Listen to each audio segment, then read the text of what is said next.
ओम नमो नारायणाय नमः। आप सभी को माघ के पावन महीने के कृष्ण पक्ष की एकादशी तिथि यानी कि सटतीला एकादशी की अनंत शुभकामनाएं एवं बधाई।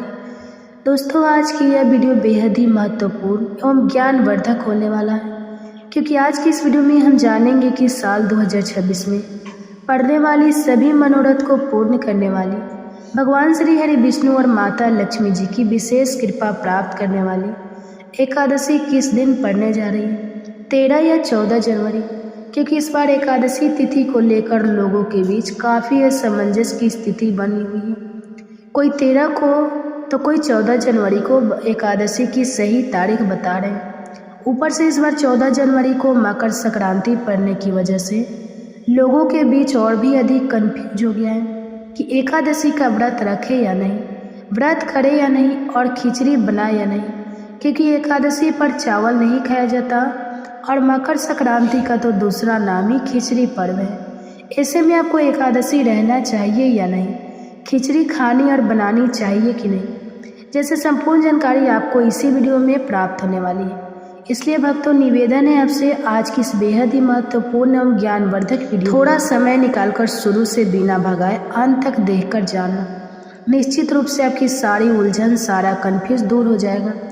भक्तों, धार्मिक मान्यताओं के अनुसार एकादशी तिथि का आगमन होता है तो इसे 2 दिन ही मनाया जाता है। इस दिन साधु संत एकादशी मनाते हैं, वही एक दिन गृहस्थ लोगों के लिए एकादशी होती है। ऐसे में हम आपके लिए हर बार की तरह इस बार भी वैदिक दृंग समेत अन्य पंचांग के अनुसार लेकर आए हैं, सही तिथि निकाल कर लाए हैं, जिससे आप यह जान पाए कि आपको एकादशी का व्रत किस दिन रखना है। साथ ही जानेंगे एकादशी का व्रत कब रखना है, व्रत कब और कैसे रखें, व्रत के दौरान किन नियमों का पालन आपको करना है। वही जिन भी बहनों को पुत्र प्राप्ति की कामना है उनके लिए भी हम बेहद ही खास उपाय लेकर आए हैं। इसके अलावा माघ के इस अत्यंत ही पवित्र महीने की एकादशी के दिन किन चीज़ों को खाना है और कौन सी चीज़ें भूल कर भी आपको इस दिन नहीं खानी है। साथ ही हम जानेंगे कि इस दिन आपको किन कार्य को जरूर करना चाहिए और कौन से ऐसे कार्य हैं जो इस दिन आपको भूल कर भी नहीं करना चाहिए। इसलिए दोस्तों, इस वीडियो को शुरू से लेकर अंत तक बिना भगाए पूरा जरूर देखना। दोस्तों, वैसे तो हिंदू पंचांग के अनुसार हर माह में 2 एकादशी तिथि आती है, एक कृष्ण पक्ष की और एक शुक्ल पक्ष की। एकादशी पर माघ माह के कृष्ण पक्ष में पड़ने वाली सटतीला एकादशी का महत्व सभी एकादशियों में सबसे बड़ा हो जाता है। शास्त्रों के अनुसार सटतीला एकादशी पर भगवान श्री हरि विष्णु जी को तिल चढ़ाकर उनकी पूजा करने से व्यक्ति के सभी पाप नष्ट हो जाते हैं और व्यक्ति वैकुंठ धाम को जाते हैं। इसलिए इस एकादशी को मोक्ष प्रदायिनी एकादशी के नाम से भी जाना जाता है। माघ माह की इस एकादशी को सभी दोषों को हरने वाली और सभी सुखों को देने वाली एकादशी बताया जाता है। शास्त्रीय मान्यता है कि जो भी व्यक्ति इस एकादशी के व्रत को रख लेता है उसे जीते जी सभी भौतिक सुख सुविधाएं प्राप्त होती हैं एवं व्रत के प्रभाव से, व्रत के पुण्य से ऐसे लोग 86 लाख योनियों में भटकने की जगह सीधे भगवान के धाम यानी कि वैकुंठ को जाते हैं। इस व्रत की विशेषता बताते हुए कहा गया है कि यदि कोई व्यक्ति किसी कारणवश सटतीला एकादशी का व्रत नहीं भी रख सकता है, फिर भी यदि वह बताए गए तरीके से भगवान की पूजा आराधना करता है एवं शास्त्रों में बताया गया सिर्फ यह एक उपाय कर लेता है, तो उसे भगवान श्रीमन नारायण और माता लक्ष्मी जी का अद्भुत आशीर्वाद प्राप्त होता है। तो भक्तों, हमारे शास्त्रों में एकादशी तिथि का महत्व सभी तिथियों में सर्वाधिक बताया गया है। पद्म पुराण के अनुसार यह दिन स्वयं श्री लक्ष्मी नारायण जी को समर्पित माना जाता है और इस दिन पूजा आराधना करना बहुत फलदायी माना जाता है। इसके अलावा सटतीला एकादशी पर पवित्र नदियों में स्नान करना और दान करना भी शुभ माना जाता है, जिससे पापों से मुक्ति मिलती है और पुण्य फलों की प्राप्ति होती है। तो दोस्तों, वीडियो में आगे बढ़ने से लेकिन उससे पहले यदि आप इस एकादशी तिथि पर अपने और अपने संपूर्ण परिवार के ऊपर भगवान श्री हरि विष्णु और माता लक्ष्मी जी की असीम कृपा प्राप्त करना चाहते हैं तो कमेंट सेक्शन में ओम नमो नारायणाय लिखकर हमारे चैनल को सब्सक्राइब जरूर कर लें, साथ ही आप अपनी राशि भी कमेंट बॉक्स में ज़रूर लिख दें, ताकि हम आपको आपकी राशि के अनुसार उपाय बता पाएँ, जिसके कारण आप अपने जीवन में भगवान श्री हरि विष्णु और माता लक्ष्मी जी की असीम कृपा प्राप्त कर सकें। तो दोस्तों, शास्त्र अनुसार माघ माह के कृष्ण पक्ष की एकादशी तिथि भगवान श्रीमन नारायण को प्रसन्न करने की सबसे उत्तम तिथि है। विष्णु पुराण के अनुसार इस दिन के जगत के पालनहार भगवान श्री हरि विष्णु और माता लक्ष्मी जी की विधिवत पूजा अर्चना करने से एवं कुछ विशेष उपाय करने से व्यक्ति को वह जीवन कभी भी लक्ष्मी कृपा से वंचित नहीं रहना पड़ेगा। इस दिन गंगा, यमुना, सिंधु, कावेरी जैसी पवित्र नदी या तालाब में स्नान करना अत्यंत ही पुण्यकारी होता है। साथ ही इस दिन जो भी मनुष्य भगवान श्री हरि विष्णु जी की पूजा आराधना करता है वह हमारे शास्त्रों में बताए गए इस एक चीज़ को भगवान श्रीमन नारायण और माता लक्ष्मी जी को समर्पित करता है, तो सिर्फ इतना करने मात्र से उससे संपूर्ण एकादशी के फल की प्राप्ति हो जाएगी। लेकिन यदि सभी एकादशी का व्रत करना संभव ना हो तो कुछ खास एकादशी तिथि जैसे कि माह के कृष्ण पक्ष की एकादशी तिथि का व्रत तो प्रत्येक मनुष्य को जरूर रखना चाहिए। वही शास्त्रीय मान्यता है कि इस दिन जितना भगवान श्रीमन नारायण पूजा पाठ व्रत उपवास से प्रसन्न होते हैं उससे कई ज़्यादा प्रसन्न सिर्फ इस एक चीज़ के दान से हो जाते हैं। इसलिए यदि व्रत उपवास करते हैं तो बहुत अच्छी बात है, पर यदि व्रत नहीं भी रखते हैं तो कम से कम षटतिला एकादशी के दिन इस एक चीज़ का दान अपने और अपने पूरे परिवार की सुख समृद्धि के लिए जरूर करें। भक्तों, इस वर्ष लोगों के मन में इसलिए भी भ्रम बना हुआ है क्योंकि इसी दिन मकर संक्रांति का पावन पर्व भी पड़ रहा है। एक और सूर्यदेव का मकर राशि में प्रवेश और दूसरी ओर भगवान विष्णु की प्रिय एकादशी तिथि। ऐसे में कई लोग सोच रहे हैं कि व्रत रखें या संक्रांति का पर्व मनाएं। शास्त्रों का स्पष्ट यह है कि जब एकादशी और मकर संक्रांति का संयोग है तब एकादशी का व्रत प्रधान माना जाता है, क्योंकि एकादशी तिथि भगवान श्री हरि विष्णु को समर्पित है और संक्रांति स्वयं सूर्य देव का पर्व है। इसलिए इस दिन व्रत रखकर सूर्य देव को जल अर्पित करना और भगवान विष्णु की पूजा करना दोनों ही फलदायक होता है। इसमें किसी प्रकार का विरोध नहीं माना गया है।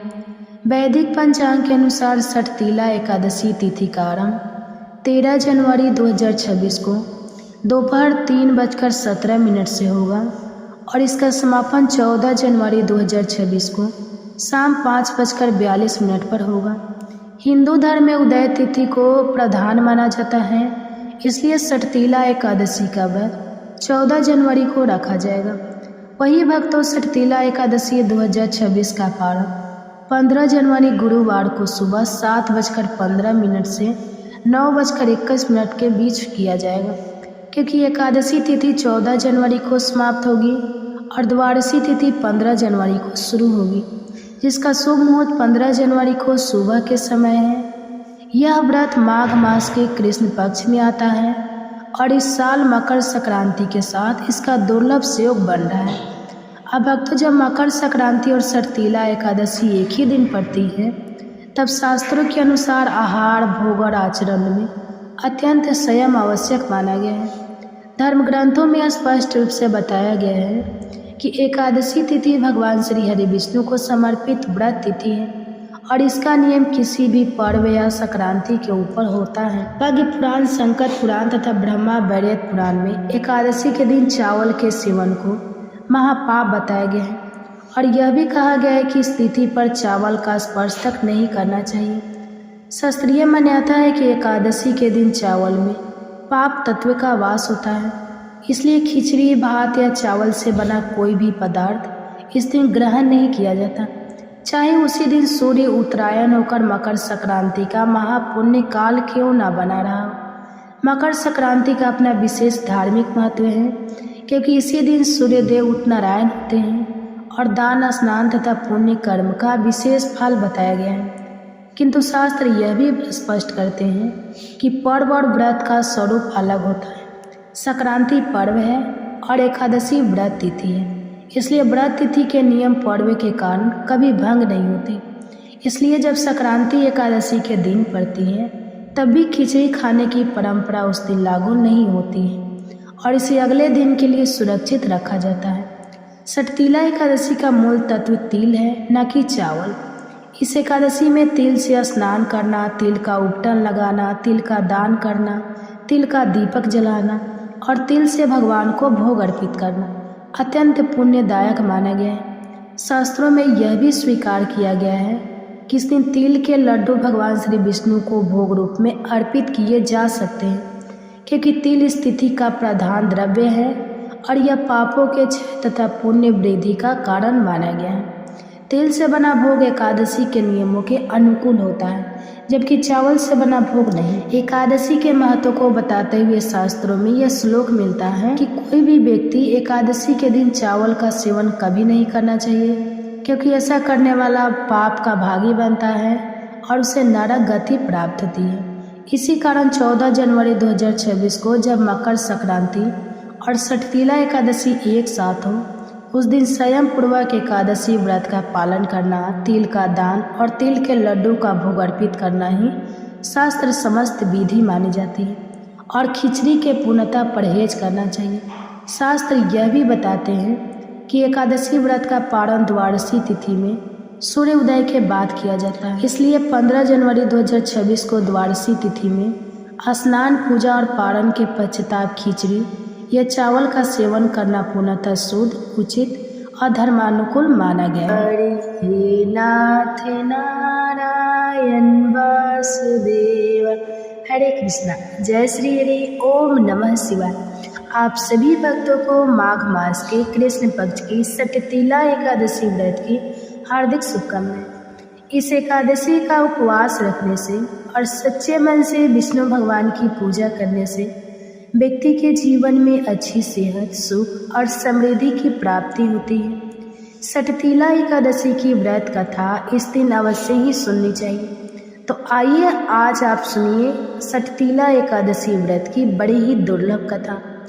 आज के दिन एकादशी माता और सठतीला एकादशी की पवित्र कथा को सुनने से मनुष्य के सभी पाप और संकट कट जाते हैं, मनोकामनाओं की पूर्ति होती है, वैकुंठ की प्राप्ति होती है। तो सभी लोग बड़ी श्रद्धा और प्रसन्नचित मन से इस कथा को पूरा अवश्य सुनिए। प्रेम से बोलिए भगवान श्री लक्ष्मी नारायण भगवान की जय।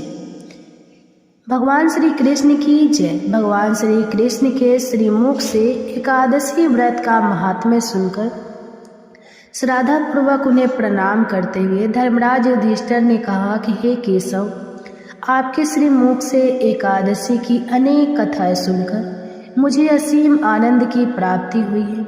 हे मधुसूदन, कृपया अन्य एकादशी का महत्व सुनाने की भी कृपा करें। तब भगवान श्री कृष्ण मुस्कुराते हुए धर्मराज से कहने लगे, हे धर्मराज, अब मैं माघ मास के कृष्ण पक्ष की सठतीला एकादशी की व्रत कथा कहता हूँ, तुम इसे ध्यान पूर्वक सुनो। एक समय दाले ऋषि ने पुलस्त्य, ब्रह्मा हत्या आदि महान पाप करते प्रायधन की जोड़ी तथा दूसरे की उन्नति देखकर ईर्ष्या करते हैं। साथ ही अनेक प्रकार के व्यसनों में फंसे रहते हैं, फिर भी उनको नरक प्राप्त नहीं होता। इसका क्या कारण है? वे न जाने कौन सा दान पुण्य करते हैं जिससे उनके पाप नष्ट हो जाते हैं। यह सब आप कृपा पूर्वक कहिए। तब पुलस मुनि कहने लगे कि हे महाभागी, गंभीर प्रश्न पूछा है, इससे संसार के जीवों का अत्यंत भला होगा। इस भेद को ब्रह्मा, विष्णु, रुद्र तथा इंद्र आदि भी नहीं जानते, परंतु मैं आपको यह गुप्त तत्व अवश्य बताऊंगा। उन्होंने कहा कि माघ मास लगते ही मनुष्य को स्नान आदि करके शुद्ध रहना चाहिए। इंद्रियों को वश में कर काम, क्रोध, लोभ, मोह, अहंकार, ईर्ष्या तथा द्वेष आदि का त्याग करके भगवान का स्मरण करना चाहिए। पुष्य नक्षत्र में गोबर, कपास, तिल मिलाकर उनके कंडे बनाना चाहिए। उन कंडों से 108 बार हवन करना चाहिए। उस दिन मूल नक्षत्र को और एकादशी तिथियों को अच्छे पुण्य देने वाले नियमों को ग्रहण करें। स्नान आदि नित्य क्रिया से निर्भीत होकर सब देवताओं के देव श्री भगवान का पूजन करें और एकादशी व्रत को धारण करें। रात्रि को जागरण भी करना चाहिए। उसके दूसरे दिन धूप दीप नैवेद्य आदि से भगवान का पूजन करके खिचड़ी का भोग लगाए। इसके बाद पेठा नारियल सीताफल ये सुपारी का अर्घ्य देकर स्तुति करना चाहिए कि हे भगवान, आप दीनों को शरण देने वाले हैं, इस संसार सागर में फंसे हुओं का उद्धार करने वाले हैं। हे पुंडरीकाक्ष, हे विश्व भावन, हे सुव्रतपति, आप लक्ष्मी जी सहित इस तोक्ष अर्घ्य को ग्रहण करें। इसके बाद जल से भरा हुआ घड़ा ब्राह्मण को दान करें तथा ब्राह्मण को श्यामा गौ और तिल का पात्र देना भी उत्तम है। तिल का स्नान और भोजन दोनों ही श्रेष्ठ हैं। इस प्रकार जो मनुष्य जितने तिलों का दान करता है उतने ही 1000 वर्ष स्वर्ग में वास करता है। तिल का स्नान, तिल का उपटन, तिल का हवन, तिल का तर्पण, तिल का भोजन और तिलों का दान ये तिल के 6 प्रकार हैं। इनके प्रयोग के कारण यह शर्त एकादशी कहलाती है। इस व्रत के करने से अनेक प्रकार के पाप नष्ट हो जाते हैं। इतना कहकर पुलस ऋषि कहने लगे कि अब मैं तुमसे इस एकादशी की कथा कहता हूँ। एक समय नारद जी ने भगवान श्री विष्णु से यही प्रश्न किया था और भगवान ने जो सट्टीला एकादशी का महात्म्य नारद जी से कहा था सो मैं तुमसे कहता हूँ। भगवान ने नारद जी से कहा कि हे नारद, मैं तुमसे सत्य घटना कहता हूँ, ध्यान पूर्वक सुनो। प्राचीन काल में मृत्यु लोक में एक ब्राह्मणी रहती थी। वह सदैव व्रत किया करती थी। एक समय वह 1 मास तक व्रत करती रही। इससे उसका शरीर अत्यंत दुर्बल हो गया। यद्यपि वह अत्यंत बुद्धिमान थी तथापि उसने सभी देवताओं या ब्राह्मणों के निमित्त अन्न या धन का दान नहीं किया था। इससे मैंने सोचा कि ब्राह्मण ने व्रत आदि से अपना शरीर शुद्ध कर लिया है, अब इसे विष्णु लोक तो मिल ही जाएगा, परंतु इसने कभी अन्न का दान नहीं किया, इससे इसकी तृप्ति होना कठिन है। भगवान ने आगे कहा, ऐसा सोचकर मैं भिखारी के हुए मृत्यु लोक में उस ब्राह्मणी के पास गया और उससे भिक्षा मांगी। तो वह ब्राह्मणी बोली, महाराज किस लिए आए हो? तो मैंने कहा, मुझे भिक्षा चाहिए। इस पर उसने एक मिट्टी का ढेला मेरे भिक्षा पात्र में डाल दिया। मैं उसे लेकर स्वर्ग में लौट आया। कुछ समय के बाद ब्राह्मणी भी शरीर त्याग कर स्वर्ग में आ गई। उस ब्राह्मणी को मिट्टी का दान करने से स्वर्ग में सुंदर महल मिला, परंतु उसने अपने घर को अन्न आदि सब सामग्रियों से शून्य पाया। वह घबरा कर मेरे पास आई और कहने लगी कि भगवान, मैंने अनेक व्रत आदि से आपकी पूजा की, व्रत किया, परंतु फिर भी मेरा घर अन्न आदि सभी वस्तुओं से शून्य है। इसका क्या कारण है? तो इस पर मैंने कहा, पहले तुम अपने घर जाओ, देव स्त्रियां वहाँ आएंगी तुम्हें देखने के लिए। पहले उनसे सट्टीला एकादशी का पुण्य और विधि सुन लो, उसके बाद द्वार खोलना। मेरे ऐसे वचन सुनकर वह अपने घर गई। जब देव स्त्रियां आई और द्वार खोलने को कहा तो ब्राह्मणी बोली, आप मुझे देखने आई है तो शर्तिया एक एकादशी का महात्म्य मुझसे कहो। तब उनमें से एक देव स्त्री कहने लगी कि मैं कहती हूँ। इसके बाद ब्राह्मणी ने सट्टीला एकादशी का महात्म्य सुना। तब उसने द्वार खोल दिया। देवांगनाओं ने उसको देखा कि ना तो वह गांधर्व है और ना आसुरी, वरन पहले जैसी मानुषी है। उस ब्राह्मणी ने उनके कथन अनुसार सट्टीला एकादशी का व्रत की। इसके प्रभाव से वह सुंदर और रूपवती हो गई और उसका घर अन्न आदि समस्त सामग्रियों से भरपूर हो गया। अतः मनुष्य को मूर्खता त्याग कर सट्टीला एकादशी का व्रत और लोभ ना करके तेल आदि का दान करना चाहिए। इससे दुर्भाग्य, दरिद्रता तथा अनेक प्रकार के कष्ट दूर होकर मोक्ष की प्राप्ति हो जाती है। इससे यह भी सिद्ध होता है कि मनुष्य अपने जीवन में जो जो और जिस जिस वस्तु का दान करता है, शरीर त्यागने के बाद उसे फल भी वैसा ही प्राप्त होता है।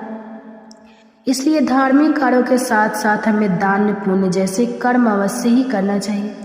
प्रेम से बोलिए भगवान श्री लक्ष्मी नारायण जी की जय। एकादशी माता की जय। अब सुनिए एकादशी माता की कथा।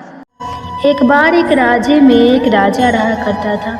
राजा बहुत ही बुद्धिमान और बलशाली था। राजा सदा ही अपनी प्रजा का बहुत अच्छे से ध्यान रखता था। प्रजा भी राजा को बहुत पसंद करती थी। राजा की 2 बेटियां थीं।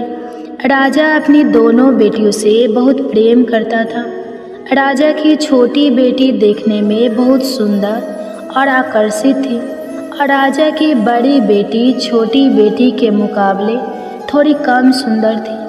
राजा की छोटी बेटी माता की पूजा किया करती थी और सभी लोग राजा की छोटी बेटी से बहुत प्रेम करते थे और बहुत प्रशंसा किया करते थे। राजा भी अपनी छोटी बेटी को बड़ी बेटी से अधिक प्रेम करता था, जिसके कारण राजा की बड़ी बेटी को अपनी छोटी बहन से बहुत नफरत होने लगी थी। राजा की दोनों बेटियां जब बड़ी हो गई तब एक पड़ोस के राज्य में रहने वाले राजकुमार राजा की बड़ी बेटी के लिए रिश्ता लेकर आया। लेकिन जैसे ही उस राजकुमार की नज़रें राजा की छोटी बेटी पर पड़ी तो वह राजकुमार राजा की छोटी बेटी पर आकर्षित हो गया और छोटी बेटी से पहली नज़र में प्रेम करने लगा। उस राजकुमार ने राजा की बड़ी बेटी के साथ विवाह करने से मना कर दिया और उसने राजा से कहा कि मैं आपकी छोटी बेटी से विवाह करना चाहता हूँ। यह सब देखकर राजा की बड़ी बेटी अपनी छोटी बहन से बहुत क्रोधित हो गई और राजा की बड़ी बेटी ने अपनी छोटी बहन को अपना सबसे बड़ा दुश्मन मान लिया। राजा की बड़ी बेटी ने अपनी छोटी बहन से बदला लेने का निर्णय किया। राजा की बड़ी बेटी ने अपनी छोटी बहन को जान से मारने का उपाय सोचा। राजा की बड़ी बेटी ने अपनी छोटी बहन को मारने के लिए सबसे पहले एक लड्डू में जहर मिलाकर अपनी छोटी बहन को दे दिया और उसको लड्डू खाने के लिए कहा। लेकिन लड्डू खाने के बाद भी छोटी बहन को कुछ भी नहीं हुआ। बड़ी बहन यह देखकर बहुत आश्चर्यचकित हो गई, लेकिन बड़ी बहन ने हार नहीं मानी। जब उसकी छोटी बहन रात में कमरे में सो रही थी तब उसने एक मटके में सांप रखकर उसके कमरे में छोड़ दिया, लेकिन सांप भी छोटी बहन का कुछ नहीं कर पाया। जिसके बाद बड़ी बहन ने अपनी छोटी बहन से कहा कि चलो हम लोग कुएं में से पानी भर कर लाते हैं, जिसके लिए वह अपनी छोटी बहन को पानी भरने के बहाने कुएं के पास ले गई और उसने अपनी छोटी बहन को कुएं में धक्का दे दिया। लेकिन छोटी बहन को तब भी कुछ नहीं हुआ, क्योंकि हर बार ग्यारस माता उसकी रक्षा कर रही थी और उधर बड़ी बहन अपने सारे प्रयास के बाद भी असफल हो रही थी, जिससे वह बहुत क्रोधित हो गई और फिर उसने अपनी छोटी बहन के पास जाकर उसे प्रश्न किया कि मेरी छोटी बहन, क्या तुमको पता है कि भगवान ने सबको मृत्यु एक निश्चित समय पर लिखी हुई है और कैसे तुम्हारी या मेरी मृत्यु होगी, क्या यह तुम जानती हो? तब छोटी बहन ने अपनी बड़ी बहन को बताया कि हाँ दीदी, मैं तो जानती हूँ मेरी मृत्यु कैसे होगी। छोटी बहन से यह सब बातें सुनकर बड़ी बहन मन ही मन बहुत प्रसन्न होने लगी और उसने अपनी छोटी बहन से कहा कि तो तुम मुझे अपनी मृत्यु का राज बता। तब छोटी बहन ने अपनी बड़ी बहन से कहा कि मेरी मृत्यु तो एक तोते में है, जो तोते के गले में एक हार है उससे मेरी मृत्यु होगी। जब तक कोई भी व्यक्ति तोते को मारकर उस हार को अपने गले में पहनेगा तो मैं मूर्छित हो जाऊंगी, और जैसे ही उस हार को अपने गले से उतारे तो मैं वापस जीवित हो जाऊंगी। अपनी छोटी बहन की मृत्यु का राज जानकर बड़ी बहन बहुत खुश हुई और उसने अपनी छोटी बहन को मारने के लिए उसके पालतू तोते को ढूंढना शुरू कर दिया। और छोटी बहन को इस बात का आभास हो गया था कि कोई उसकी जान लेना चाहता है, जिसके लिए वो अपने पिताजी के पास गई और उसने अपने पिताजी से कहा कि पिताजी, मेरी मृत्यु के बाद आप मुझे मत जलाइएगा, आप मुझे अपनी पुरानी वाली हवेली में एक पलंग में लेटाकर छोड़ दीजिएगा। अपनी छोटी लड़की की यह बातें सुनकर राजा बहुत आश्चर्यचकित हो गया। राजा ने अपनी छोटी बेटी से पूछा कि बेटी, तुम यह क्या कह रही हो? तब राजा की छोटी बेटी ने बताया कि पिताजी, समय किसी के लिए नहीं रुकता है। क्या कब किसको हो जाए इसका किसी को कुछ नहीं पता। फिर राजा ने अपनी छोटी बेटी से कहा कि तुम ऐसी बातें क्यों करती हो? 2-3 दिन के बाद तो तुम्हारा विवाह है। लेकिन छोटी बेटी ने अपने पिताजी को ऐसा करने पर मजबूर कर दिया और उनसे वचन ले लिया। राजा ने भी अपनी छोटी बेटी की बात स्वीकार कर ली और 2-3 दिनों के बाद जब शादी का समय आया तब राजकुमार बारात लेकर राजा के घर आया और राजकुमार और राजा की छोटी बेटी का विवाह शुरू हो गया। जैसे ही राजा की छोटी बेटी राजकुमार के साथ फेरे लेना शुरू हुई तो उसकी बड़ी बहन अपनी छोटी बहन के कमरे में जाकर उसके तोते को पकड़ लेती है और उसको जान से मार देती है। तोते के गले में जो हार था उसको अपने गले में धारण कर लेती है और जैसे ही बड़ी बहन उस हार को अपने गले में धारण करती है तो उधर छोटी बहन 3.5 फेरे ले पाती है और वहीं पर बेहोश होकर गिर जाती है। जिसके बाद राजा ने बड़े बड़े दार्द हकीमों को बुलाया और अपनी छोटी बेटी का इलाज करने के लिए कहा।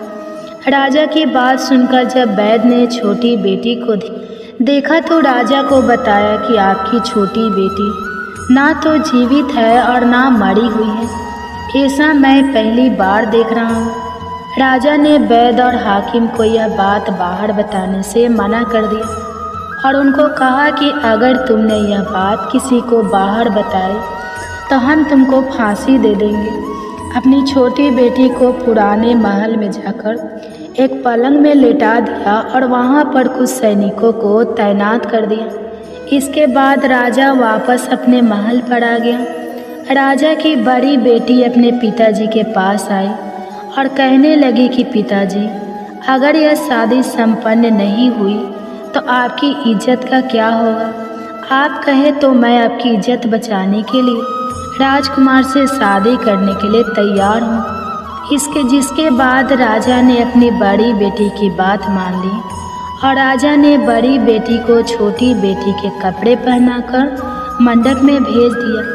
लेकिन राजकुमार यह जान गया कि यह राजा की छोटी बेटी नहीं है बल्कि राजा की बड़ी बेटी है।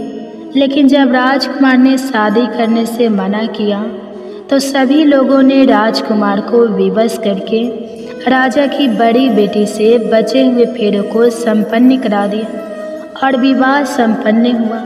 जिसके बाद राजकुमार राजा की बड़ी बेटी को अपने महल में ले गया। विवाह होने के बाद राजकुमार उससे ना तो बात करता था, ना उसे पसंद करता था और ना ही उसके आसपास भटकता था। और राजकुमार ने यह फैसला लिया था कि वह अपनी प्रेमिका को ढूंढ कर रहेगा और यह जान कर रहेगा कि उसके साथ क्या हुआ है। एक दिन राजकुमार अपने घोड़े पर सवार होकर राजा के पुराने महल के पास पहुंचा, जहां पर उसने कुछ सैनिकों को देखा। महल के पास पहुंचकर राजकुमार ने जब महल को ध्यान से देखा तो वह समझ गया कि यह तो हमारे ससुर जी का महल है। तब राजकुमार ने सैनिकों से पूछा कि तुम लोग यहाँ क्या कर रहे हो और इस महल के अंदर उस पलंग में कौन लेटा है। जिसके बाद सैनिकों ने बताया कि यहाँ पर राजा की छोटी बेटी लेटी है। यह सुनकर राजकुमार बहुत प्रसन्न हो गया और वह तुरंत अपनी प्रेमिका के पास पहुँच गया और उसकी सेवा करने लगा। जैसे ही रात हुई तो राजा की छोटी बेटी उठकर खड़ी हो गई। राजकुमार यह देखकर बहुत खुश हो गया और उसने अपनी प्रेमिका से पूछा कि तुम यहाँ क्या कर रही हो? तुम मेरे साथ चलो, घर चलो। राजा की छोटी बेटी ने राजकुमार को सारी बातें बता दी कि मेरी जान एक तोते में बसती थी और मैंने यह बात सिर्फ अपनी बड़ी बहन को बताई थी और मुझे पता है कि उसने ही मुझे मारने का प्रयास किया है। उसके पास एक हार है जिसको वह सुबह पहन लेती है और रात को उतार देती है। जब तक वह हार को पहन कर रखती है तब तक मैं मूर्छित रहती हूँ और जैसे ही वह हार को उतार देती है तो मैं जीवित हो जाती हूँ और जब तक मेरी बड़ी बहन के पास वह हार रहेगा तब तक मैं ऐसे ही जीवित और मूर्छित होती रहूँगी। अगर मेरी बड़ी बहन के पास जो हार है वह मेरे हाथ लग जाए तो मैं हमेशा के लिए जीवित हो जाऊंगी। राजकुमार यह सब बातें सुनकर राजा की छोटी बेटी के पास रहने का निर्णय लेता है और उसने अपने बचे हुए सारे फेरे उस पलंग में लेटी हुई राजकुमार की छोटी बेटी के साथ ले लिए और अपना विवाह पूर्ण कर लिया और वहीं पर वह रहने लगा। देखते ही देखते कुछ समय में राजा की छोटी बेटी और राजकुमार की पत्नी गर्भवती हो गई। एक दिन राजकुमार को किसी काम से बाहर जाना पड़ा। तब छोटी बहन के पेट में बहुत तेज से दर्द होने लगा, जिसके बाद उसने माता का आह्वान किया, जिसके बाद वहाँ माता प्रकट हुई और उन्होंने अपने भक्तों के दर्द को दूर किया और एक पुत्र की प्राप्ति करवाई। और वहीं पर अचानक से राजकुमार भी आ गया। राजकुमार ने ग्यारस माता को देखा तो वह आश्चर्यचकित हो गया और उसने तुरंत ग्यारस माता को प्रणाम किया। और ग्यारस माता ने राजकुमार से कहा, जब तुम्हारा पुत्र 5 वर्ष का हो जाए तो तुम आकर अपनी पत्नी का हार इसकी गली में डाल देना। और देखते ही देखते राजकुमार और राजा की छोटी बेटी का पुत्र 5 वर्ष का हो जाता है। तो राजकुमार अपने बेटे से कहता है कि बेटा, मैं कुछ काम से बाहर जा रहा हूँ, तुम अपनी माता का ध्यान रखना। और वहाँ से चला जाता है। राजा को बाहर निकलता देखकर बड़ी बहन के सैनिक देख लेते हैं और बड़ी बहन को जाकर सारी बातें बता देते हैं, जिसके बाद बड़ी बहन अपनी छोटी बहन के पुत्र को वहाँ से उठवा लेती है और उसको मरवा देती है। छोटी बेटी के पुत्र के 2 टुकड़े करवा देती है। पहला टुकड़ा चक्के के पास छुपा देती हैं और दूसरा टुकड़ा अपने पलंग के नीचे रख लेती है।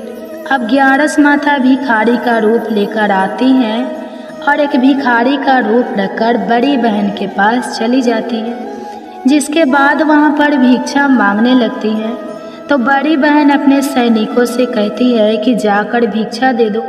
लेकिन जैसे ही नौकर ग्यारस माता को भिक्षा देने के लिए आते हैं तो माता उन्हें मना कर देती है और कहती है कि मैं तुम्हारी महारानी से ही भिक्षा लूँगी। जिसके बाद बड़ी बहन स्वयं ही भिक्षा देने के लिए माता के पास आती है। तब माता एक बिल्ली का रूप लेकर उसके कमरे में चली जाती हैं और वहाँ पर छोटी बेटी के पुत्र के 2 टुकड़ों को आपस में जोड़ देती है और उसे जीवित कर देती है। फिर उसे वहाँ से ले जाती है। राजकुमार अपने बेटे को लेकर अपनी पत्नी के पास आ जाता है और उसे कहता है कि तुम इसका ध्यान रखना। अगर तुम इस बच्चे का अच्छे से ध्यान रखोगी तो मैं तुमसे बात करूँगा। एक दिन राजकुमार अपने बच्चे से कहता है कि तुम मम्मी से उनके गले का हार मांग लो। तो अपने पिता की बात मानकर राजकुमार का लड़का अपनी मम्मी के पास जाता है और कहता है कि मम्मी, मुझे तुम्हारा हार चाहिए। यह सुनकर पहले तो बड़ी बहन बहुत क्रोधित होती है, पर उसको याद आता है कि राजकुमार ने कहा था कि अगर मैं इस बच्चे का ध्यान अच्छे से रखूंगी तो वह मुझसे बात करेंगे, जिसके कारण वह हार उस बच्चे को दे देती है और वह तुरंत हार को ले जाकर अपने पिताजी को दे देता है।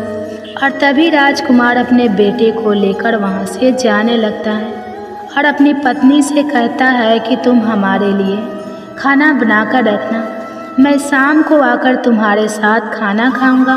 और वह अपने बेटे को लेकर वहाँ से चला जाता है, जिसके बाद वह राजा के पास जाता है और उनको सारी बातें बता देता है। राजा अपनी बड़ी बेटी की यह करतूत सुनकर बहुत क्रोधित होते हैं और अपनी परवरिश पर ही दोष देने लगते हैं। राजकुमार को अपनी छोटी बेटी के साथ रहने के लिए आदेश दे देते हैं। इस प्रकार ग्यारस माता की कृपा से राजकुमार और राजा की छोटी बेटी सुखपूर्वक रहने लगी। प्रेम से बोलिए एकादशी माता की जय। प्रेम से बोलिए माता लक्ष्मी और भगवान विष्णु की जय, माता पार्वती और भगवान शंकर की जय।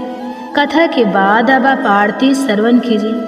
ओम जय एकादशी माता, मैया जय एकादशी माता, विष्णु पूजा व्रत को धारण कर विष्णु पूजा व्रत को धारण कर सकती मुक्ति पाता। ओम जय एकादशी माता, तेरे नाम गिना देवी भक्ति प्रदान करनी।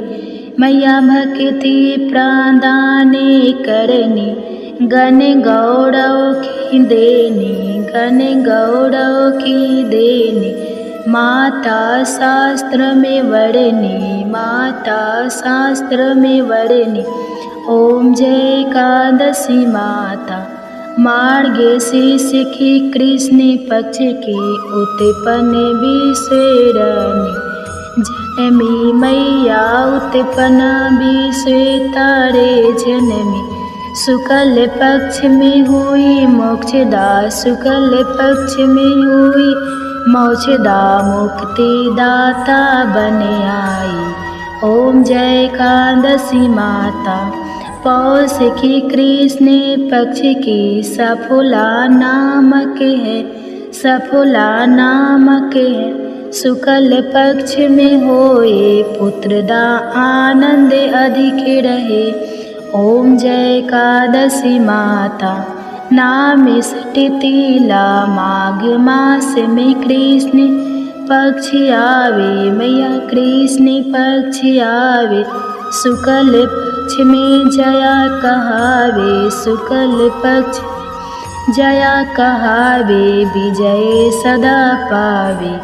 ओम जय एकादशी माता, विजया फागुन कृष्ण पक्ष में शुक्ला आमल की मैया, शुक्ला आमल की मैया। पापे मोचनी कृष्ण पक्ष में चैत्र महाबली की। ओम जय एकादशी माता, चैत शुक्ल में नामे कमदा, धन देने वाली मैया, धन देने वाली मैया। नाम बरुथिनी कृष्ण पक्ष में, नाम बरुथिनी कृष्ण पक्ष में बैसाखी माह वाली। ओम जय एकादशी माता, शुक्ल पक्ष में हुई मोहिनी। अक्षय कृष्ण पक्ष नाम निर्जला, सब सुख करने, नाम निर्जला सब सुख करने। शुक्ल पक्ष रखी। ओम जय एकादशी माता, योगिनी नाम आषाढ़ में जानो कृष्ण पक्ष करनी। देवसैनी नाम कहाओ, शुक्ल पक्ष धरनी। ओम जय एकादशी माता, कामिका श्रावण मास में आवे। कृष्ण पक्ष कहिए श्रावण शुक्ला होए, पवित्र आनंद से रहिए। ओम जय एकादशी माता, आजा भाद्रपद कृष्ण पक्ष की परिवर्तन शुक्ला इंद्रा आश्विनी कृष्ण पक्ष में। इंद्र आश्विनी कृष्ण पक्ष में भवसागर निकला। ओम जय एकादशी माता, पापे कुंसा शुक्ल पक्ष में आपे हरण हारी। रामा माँ कार्तिक में आवे, सुखदायक भारी। ओम जय एकादशी माता, देवोत्थिनी शुक्ल पक्ष की दुख ना सके मैया, दुख ना सके मैया। पावन मास में करू विनती, पावन मास में करू विनती, पार करो नैया। ओम जय एकादशी माता, परमा कृष्ण पक्ष में होती। जन मंगल करनी मैया, जन मंगल करनी मैया। शुक्ल मास में होए पगिनी, शुक्ल मास में होए पगिनी। दुख दरिद्र। ओम जय एकादशी माता, जो कोई आरती एकादशी की भक्ति सहित गावे मैया, भक्ति सहित गावे। जन गुरु देता स्वर्ग का वासा, जन गुरु देता स्वर्ग का वासा। निश्चय वह पावे। ओम जय एकादशी माता, ओम जय एकादशी माता, ओम जय एकादशी माता। प्रेम से बोलिए एकादशी माता की जय, प्रेम से बोलिए लक्ष्मी नारायण भगवान जी की जय। आशा करती हूँ आप सभी का पुत्रदा एकादशी का व्रत सफल हो और भगवान श्री लक्ष्मी नारायण जी की कृपा आप और आपके पूरे परिवार पर सदा बनी रहे। आपको यह कथा पसंद आई हो तो वीडियो को लाइक करिएगा, शेयर करिएगा, कमेंट्स में भगवान श्री विष्णु जी और माता लक्ष्मी जी की जय लिखिएगा और चैनल को सब्सक्राइब कीजिएगा। जय श्री राधे राधे कृष्णा। प्रिय श्रोताओ, एकादशी के दिन एकादशी व्रत कथा के साथ ही ग्यारस माता की कथा की भी अवश्य ही सुननी चाहिए। इससे व्रत का पूर्ण फल प्राप्त होता है। तो आइए सुनते हैं ग्यारस माता की कथा। एकादशी भगवान श्री हरि विष्णु की साक्षात शक्ति है, जिस शक्ति ने उस असुर का वध किया जिससे भगवान भी जीत पाने में असमर्थ थे। उस शक्ति के आगे भला मनुष्य के पाप रूपी असुर कैसे टिक सकते हैं। जिस शक्ति ने देवताओं के कष्ट को हर कर उन्हें सुख दिया, वह प्राणी मात्र को क्या नहीं दे सकती। सुख, समृद्धि, शांति और मोक्ष समस्त सुख सहज ही प्राप्त हो जाते हैं। हे प्रिय भक्तों, ग्यारस माता की भक्ति में इतनी शक्ति है कि जिसके प्रभाव से मनुष्य को सहज ही सभी प्रकार के सुख प्राप्त होते हैं और अंत समय में मोक्ष की प्राप्ति होती है। ग्यारस माता की कथा के अनुसार सतयुग में एक महाभयंकर दैत्य हुआ करता था। उस दैत्य का नाम था मूढ़। उस दैत्य ने इंद्र आदि सभी देवताओं पर विजय प्राप्त करके उन्हें उनके पद से हटा दिया था। तब इंद्र आदि देवताओं ने भगवान शंकर से प्रार्थना की कि हे भोलेनाथ, हम सभी देवता मूढ़ दैत्य के अत्याचारों से दुखी होकर मृत्यु लोक में अपना जीवन व्यतीत कर रहे हैं। राक्षस के भय से हम बहुत दुख और कष्ट भोग रहे हैं। मैं स्वयं बहुत दुखी और भयभीत हूँ। अन्य देवताओं की तो बात ही क्या करें। इसलिए हे कैलाशपति, कृपा करके आप मूढ़ दैत्य के अत्याचार से बचाने का कोई उपाय बताइए। हे प्रिय भक्तों, देवराज इंद्र की प्रार्थना सुनकर भगवान शंकर ने कहा, हे देवेंद्र, आप भगवान श्री हरि विष्णु की शरण में जाइए। मधु कैटभ का संहार करने वाले भगवान श्री हरि विष्णु देवताओं को अवश्य ही इस भय से मुक्त करेंगे। भगवान शंकर के आदेश के अनुसार इंद्र तथा अन्य सभी देवता शेर सागर गए, जहाँ पर भगवान श्री हरि विष्णु शेष शैया पर विराजमान थे।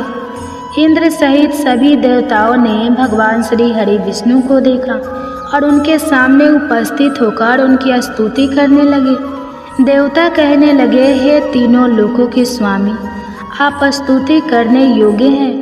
हम सभी देवताओं का आपको कोटि कोटि प्रणाम है।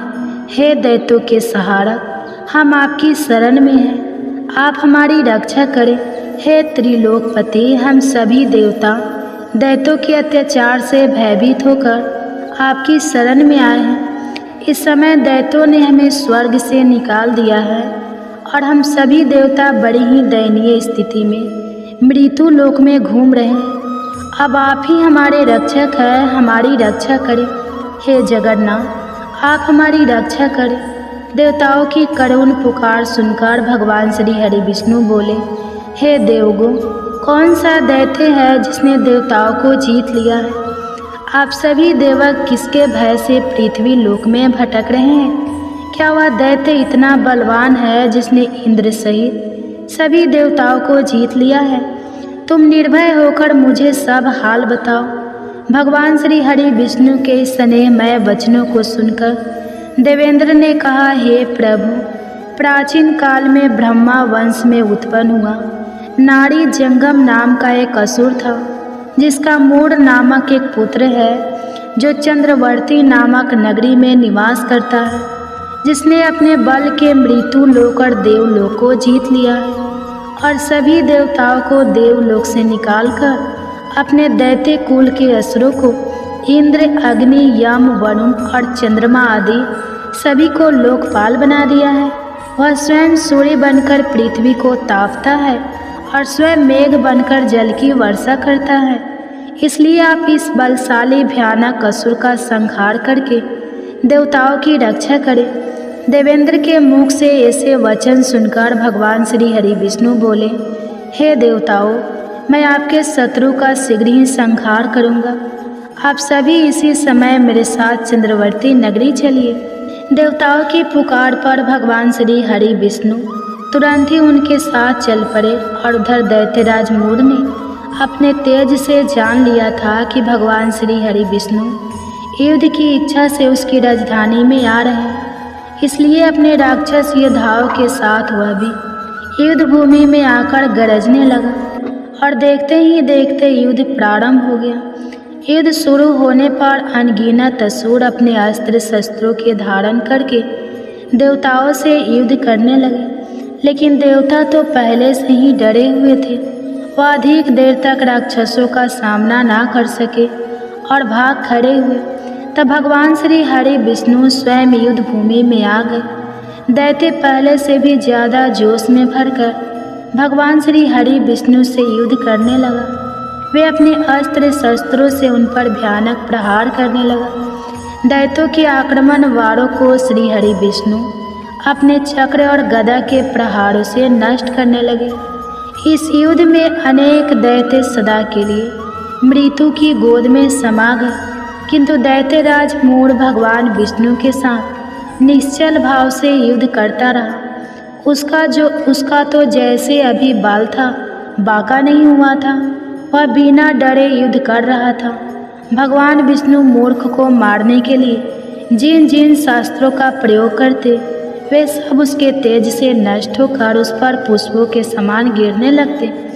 अनेक अस्त्र शस्त्रों का प्रयोग करने पर भी भगवान श्री हरि विष्णु उसे जीत ना सके। तब वे आपस में मिल युद्ध करने लगे।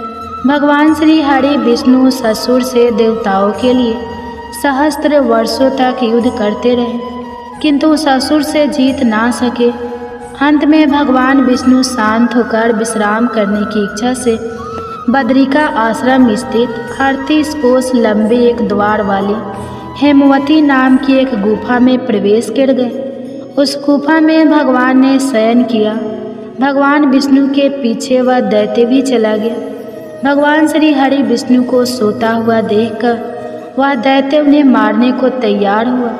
वह सोच रहा था कि आज तो मैं अपने चीर शत्रु को मारकर हमेशा हमेशा के लिए निशक्तंठ हो जाऊंगा, लेकिन उसकी यह इच्छा पूर्ण ना हो सकी, क्योंकि उसी समय भगवान श्री हरि विष्णु की देह से एक दिव्य वस्त्र धारण किए हुए एक अत्यंत मोहिनी देवी उत्पन्न और राक्षस को ललकार कर उससे युद्ध करने लगी। उस देवी को देखकर राक्षस को घोर आश्चर्य हुआ और वह सोचने लगा कि यह ऐसी दिव्य कन्या कहाँ से उत्पन्न हुई, और फिर वह असुर उस कन्या से लगातार युद्ध करता रहा। कुछ समय बीतने पर उस देवी ने क्रोध में आकर उस दैत्य के अस्त्र शस्त्रों के टुकड़े टुकड़े कर दिए। अब तो उस दैत्य को बड़ा ही क्रोध आया और वह सारी मर्यादाएं भंग करके उस देवी के मल्ल युद्ध करने लगा। उस तेजस्वी कन्या ने उसको धक्का मारकर मूर्छित कर दिया और उसकी मूर्छा टूटने से पूर्व ही उसका सिर काटकर धड़ से अलग कर दिया, और सिर कटते ही वह असुर पृथ्वी पर गिरकर मृत्यु को प्राप्त हुआ और बाकी बचे हुए असुर अपने राजा का ऐसा दुखद अंत देखकर भयभीत होकर पाताल लोक में भाग गए।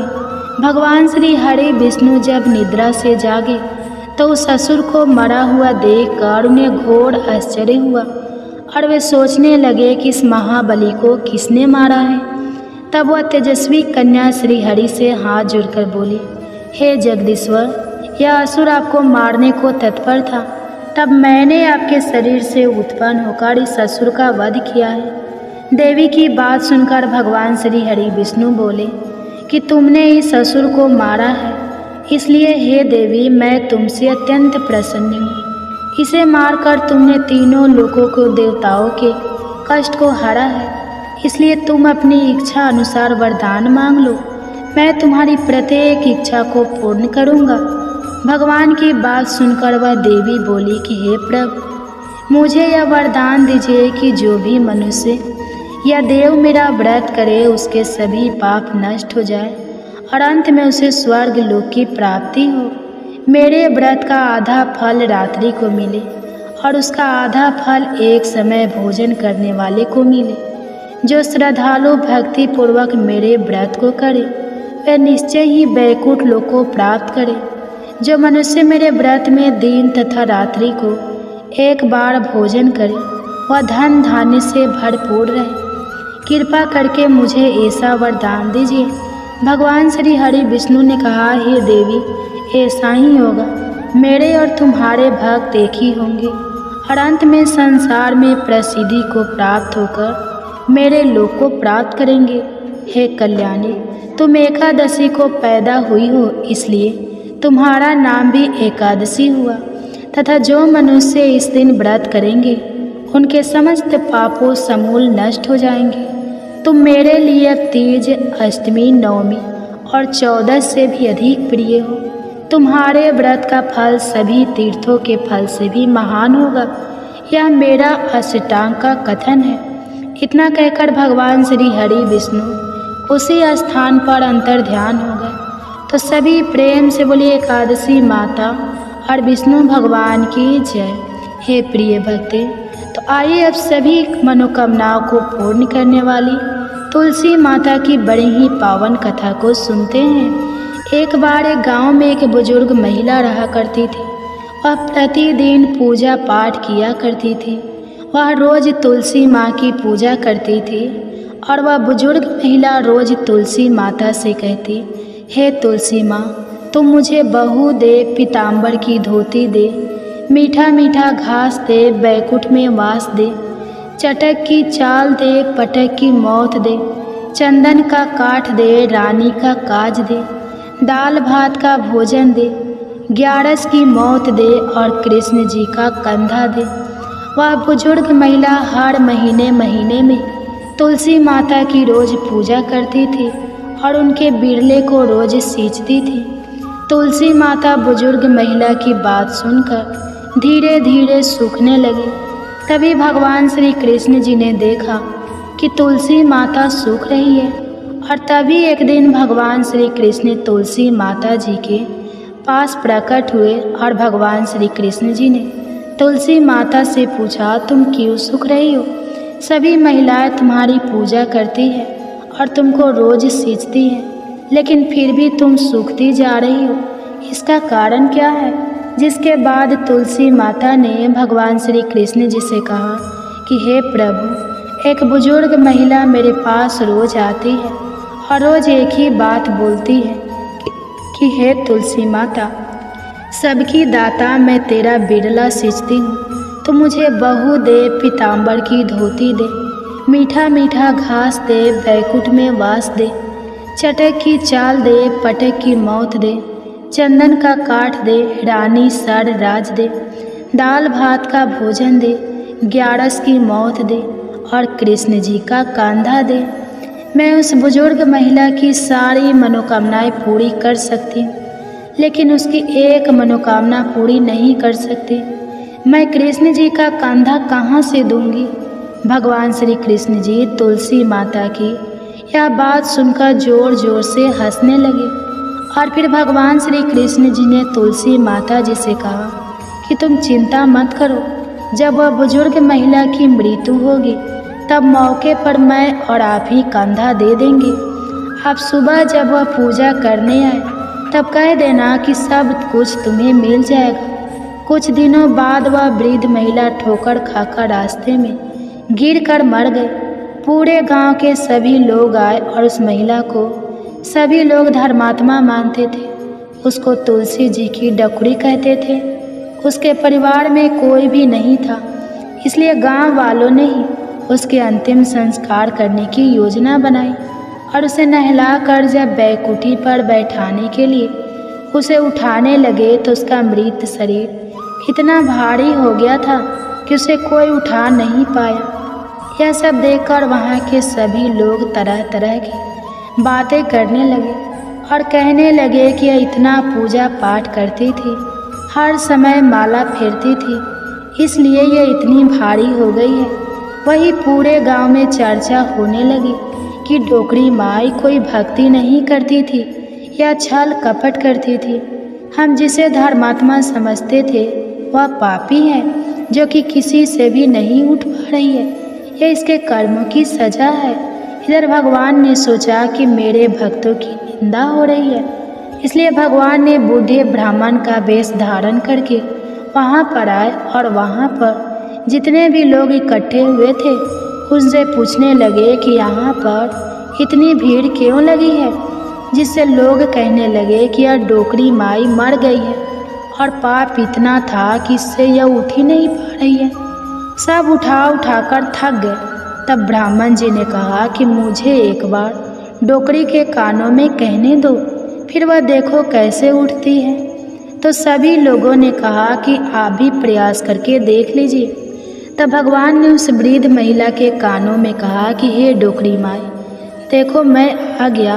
और जो भी बुढ़िया माई पूजा करते समय शब्द कहती थी वह शब्द उसके कानों में कहने लगे, तू बिरला सींच मेरा, मैं करूँ निस्तार तेरा।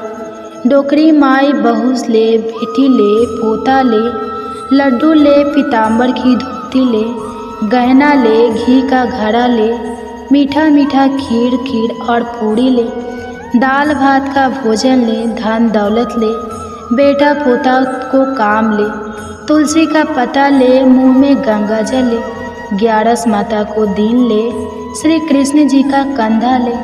इतना सुनते ही डोकरी हल्की हो गई। भगवान ने बोला आओ और उसको उठाओ। भगवान ने हाथ लगाया और डोकरी उठ गई। सबको बड़ा ही आश्चर्य हुआ। उसे खूब धूमधाम से ले जाया गया। भगवान उसे अपने कंधे पर ले गए। पूरे गांव में इसकी चर्चा होने लगी, जिससे उसको मुक्ति मिल गई और वह बैकुंठ में चली गई। सभी लोग देखते रह गए। सभी लोगों ने देखा कि शमशान घाट तक तो ब्राह्मण साथ ही आया था, लेकिन अब वह दिखाई नहीं दे रहा है। इससे लोगों को समझ में आ गया कि वह और कोई नहीं, स्वयं भगवान ही बूढ़े ब्राह्मण के रूप में आए थे। तो बोलिए श्री राधा कृष्ण भगवान की जय।